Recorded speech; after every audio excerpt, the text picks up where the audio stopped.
ChatGPT can be incredibly helpful in everyday life. But here's the truth, it is not good for everything. And the sooner you understand what ChatGPT is good for and what it is not good for, the easier it becomes to use it wisely. Because the goal is not to let AI run your life. The goal is to use it as a practical tool that helps you think, plan, write, organize, and communicate better. Welcome back to AI Puppy Playbook, where I help beginners use ChatGPT for real life and business without overwhelm. Today's Thursday lecture is all about this: what ChatGPT is good for in everyday life and what it is not.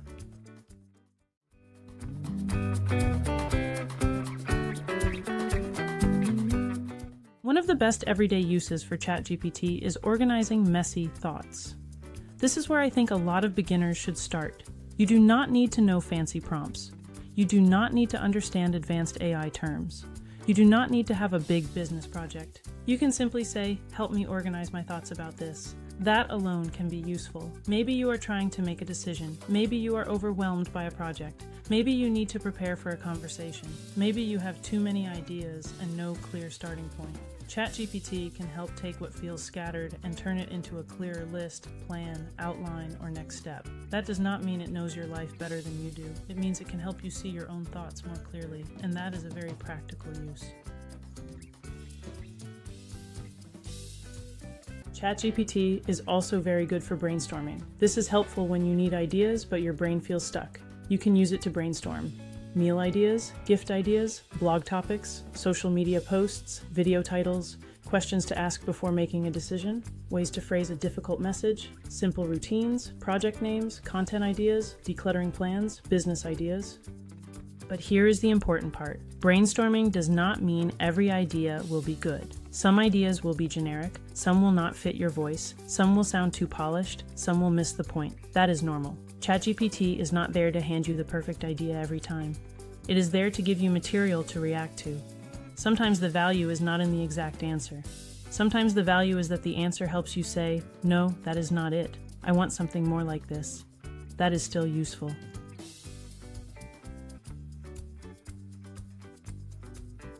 Another place ChatGPT can help is with first drafts, not final drafts. First drafts. That distinction matters. You can use ChatGPT to draft emails, captions, product descriptions, video scripts, blog outlines, meeting notes, polite replies, customer service responses, personal messages, simple explanations. But you should still review, edit, and make it sound like you. This is especially important if you are using ChatGPT for anything personal, professional, or public. A weak AI draft can sound stiff, generic, or too formal, but a good prompt plus your editing can save a lot of time. The better way to think about it is this: ChatGPT can help you get from a blank page to a working draft. You still bring the judgment, the voice, the facts, and the final decision.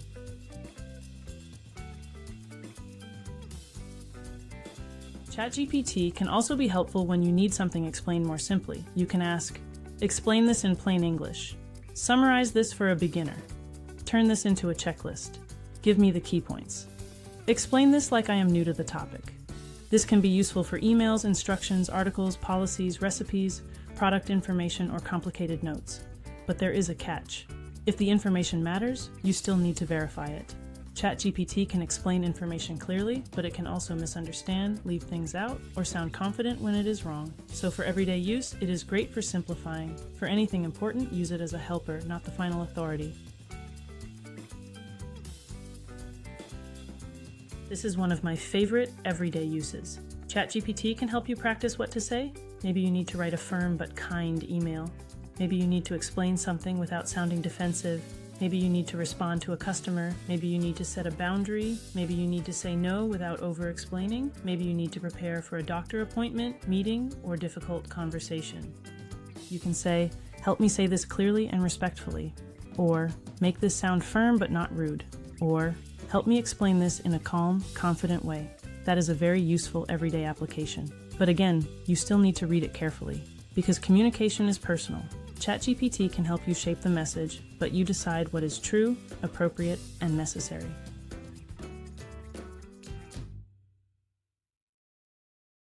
ChatGPT is also good at breaking a big task into smaller steps. This can be especially helpful when you feel overwhelmed. You can use it for planning a project, creating a weekly routine, breaking down a home task, planning content, organizing a shopping list, preparing for a trip, creating a simple schedule, making a checklist.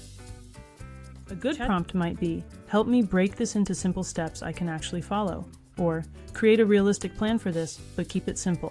That last part matters. Keep it simple, because sometimes ChatGPT gives you a huge plan that looks impressive but is not realistic. If the plan is too much, push back. Say, make this easier. Cut this down to 3 steps. Give me the simplest version. Focus only on what matters most. That is how you train ChatGPT to work better for your real life. Now let's talk about what ChatGPT is not good for. This is important. ChatGPT is not good as your final source for urgent medical, legal, financial, or safety decisions. It can help you prepare questions. It can help you understand general concepts. It can help you organize your concerns. It can help you draft a message to a professional. But it should not replace a doctor, lawyer, financial advisor, tax expert, emergency service, therapist, or qualified professional. That does not mean ChatGPT is useless in those areas. It means the role is different. For serious issues, use ChatGPT to prepare, not to decide. For example, you might ask, help me prepare questions for my doctor. Help me organize what I need to tell my accountant. Help me make a list of questions for a lawyer. That is a safer and smarter way to use it.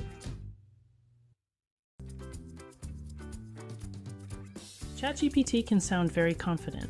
That is both helpful and dangerous. It may give you an answer that sounds polished, but that does not automatically mean it is correct. This matters with current events, prices, schedules, product details, legal rules, health information, financial information, technical instructions, anything that changes over time. So when accuracy matters, verify. Ask ChatGPT to help you understand, compare, organize, or prepare. But double-check important facts with reliable sources. The rule is simple.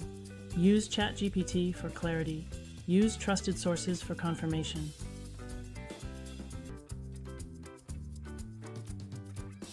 This one sounds obvious, but it is a big reason people get weak answers.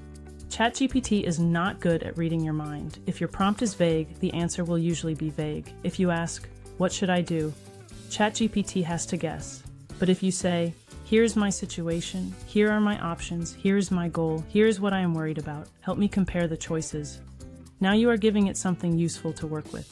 The quality of the answer depends heavily on the quality of the context. That is why I keep coming back to this idea. Better context creates better answers. This may be the most important point. ChatGPT should not replace your judgment. It can help you slow down. It can help you compare options. It can help you see blind spots. It can help you write more clearly. It can help you organize a plan. But you still own the final decision. You know your values. You know your real life. You know your relationships. You know your limits. You know what you can actually follow through on. ChatGPT can assist your thinking. It should not take over your thinking. That is the line. Here is the simple rule I recommend. Use ChatGPT for support, structure, and starting points. Do not use it as the final authority on important decisions. That one rule keeps things grounded. Use it to organize, brainstorm, draft, simplify, practice, plan, compare. Do not use it to replace professionals, skip verification, hand over judgment, ignore your instincts, avoid real conversations, make urgent decisions without help. That is how you use ChatGPT wisely.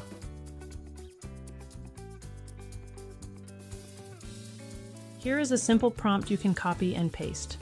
Help me use ChatGPT wisely for this situation. The situation is insert situation. I need help with organizing my thoughts, brainstorming, drafting, simplifying, planning, comparing options. Please tell me how ChatGPT can help, what I should verify, and where I should use my own judgment or ask a professional. This prompt is useful because it builds in boundaries. It asks ChatGPT not only to help, but also to tell you where its help has limits. That is exactly the kind of thinking beginners need.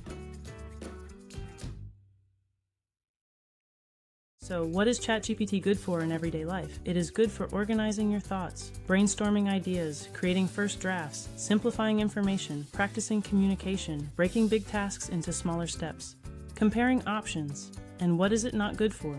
It is not good for replacing professional advice. It is not good for guaranteed facts without verification. It is not good for reading your mind. And it is not good for replacing your judgment.